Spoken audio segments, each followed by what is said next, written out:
રાત્રે 1 વાગે પહોંચ્યું જેસીબી, લોકો રામધૂન બોલવા લાગ્યા અને પછી રાજકોટમાં જે થયું એ હવે સમગ્ર ગુજરાતમાં ચર્ચાનો વિષય બની ગયો છે.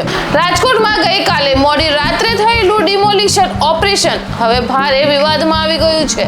શહેરના અલગ અલગ વિસ્તારોમાં આવેલા 12 જેટલા ધાર્મિક દબાણો સામે રાજકોટ મહાનગરપાલિકાએ કાર્યવાહી શરૂ કરી દીધી હતી, પરંતુ સૌથી મોટો વિરોધ મવડી મેઇન રોડ પર આવેલા વર્ષો જૂના હનુમાનજીના મંદિરને લઈને થયો હતો. સ્થાનિક લોકોનો આરોપ છે કે માત્ર થોડા કલાકોની નોટિસ આપી રાત્રે ડિમોલિશન માટે ટીમ મોકલવામાં આવી હતી.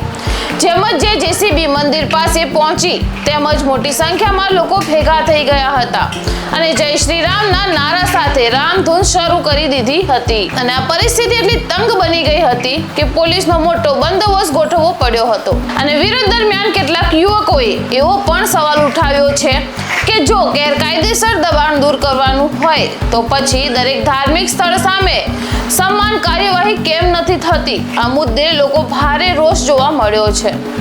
જો કે કોર્પોરેશનના અધિકારીઓએ સ્પષ્ટ કહ્યું છે કે આ કાર્યવાહી હાઈકોર્ટના આદેશ મુજબ કરવામાં આવી છે અને ગેરકાયદેસર રીતે જાહેર દબાણો દૂર કરવા માટે જ ઓપરેશન હાથ ધર્યું હતું.